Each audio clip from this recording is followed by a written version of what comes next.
aad baan uga soo horjeednaa fikrada ka soo yeedhay ismaaciil cumar geelle ee odhanaysa mar saddexaad ayaan ku noqonayaa talada ama aan dastuurka bedeli si aan mar saddexaad ugu noqdo iyo mar afraad ilaa qabrigaan usii joodo meesha aad iyo sanay iyaan ugu horjeednaa fikradda wax maxay ahaydana qabanaya waxaan ogol lahay maaha waxay ummadda reer Jabuutina aqlabiyan ogoshahay maaha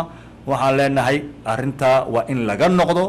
reer Jabuuti haddaan ahayna aan u guntano si arrintaasi ayna u suura gelin oo aan la soo noqono karaamadeenii iyo awoodeennii oo inagu uga tashano ayaheena u dhiibano talada ciddi anagu aan doonayna reer Jabuuti haddaan nahay oon uga saarno fikradda meesha ku jirta ilaa 32 sano in ka badan fikradda lanagu maamulayo ee awoodii qarannimo awoodii dawladnimo la gaaraystay cid shakhsi gaaraystay iyo in yar uu ku adeegto waxaan leenahay kifaaya iyaan leenahay